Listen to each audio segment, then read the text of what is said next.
Hello, I am Clevelon Gordon, USI 1052214. Viewer Advisory. This video gives an account of events that may be traumatic or psychologically distressing to some viewers. Discretion is advised. This session was recorded with the client's explicit, written and verbal consent, strictly for educational purposes, and does not constitute clinical advice. Should you experience distress, please consult a qualified professional. Thank you for listening with care. In January 2005, unprecedented rainfall triggered catastrophic flooding along Guyana's densely populated coastal region. Nearly 290,000 individuals were affected, representing 40% of the national population. And infrastructure damage exceeded $460 million. This event constituted collective trauma. The following testimony documents the personal impact of that crisis. It examines the immediate aftermath, the long-term recovery process, and the resilience demonstrated by those who endured.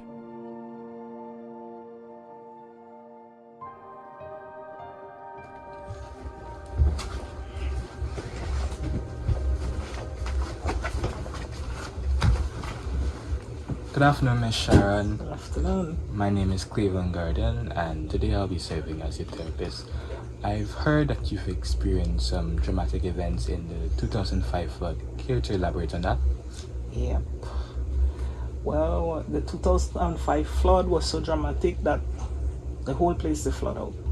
Everybody around the neighborhood experienced it because it was a massive flood. Even the street them, they flood out, right? So even for get out on the main to catch a transportation, had to go out barefoot, hold your shoes and everything in your hand, and then when you reach on the road, you wash your foot. Even the road, the water is running over some parts, and then you put on your thing from there and go where you gotta go. Okay, so how did you manage to, other than that, cope with these effects? Well, that part was terrible because at the time there were no flush toilets.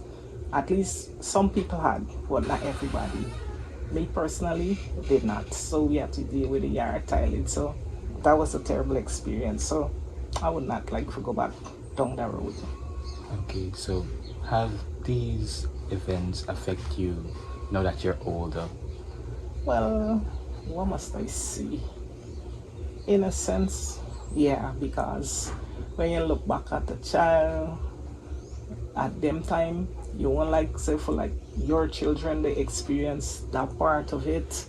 You understand, for deal with the toilet issue and the nasty water and this kind of thing. Okay. So do you feel any pain reflecting on these issues? Yeah, because from then to now, like certain things that you lost, you never get back.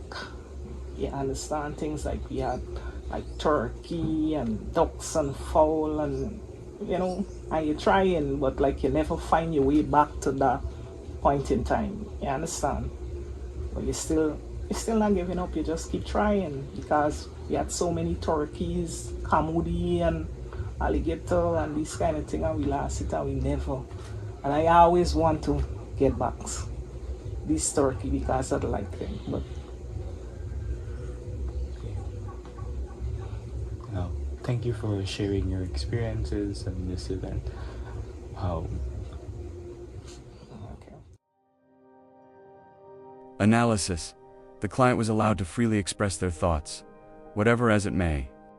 The therapist didn't interrupt, but only chimed in or commented when the client was finished speaking or expressing. Additionally, the therapist maintained utmost attention during this interview. This was displayed through gestures, such as slight nodding of the head and maintaining eye contact. Moreover, this concludes the recorded testimony. Sincere appreciation is extended to the client for their willingness to contribute to this educational resource. Viewers are advised that engagement with trauma-related content may evoke distress. Should support be required, please consult a licensed mental health professional. I am Clevelon Gordon, USI 1052214. This material is presented in accordance with ethical standards for professional education. Thank you.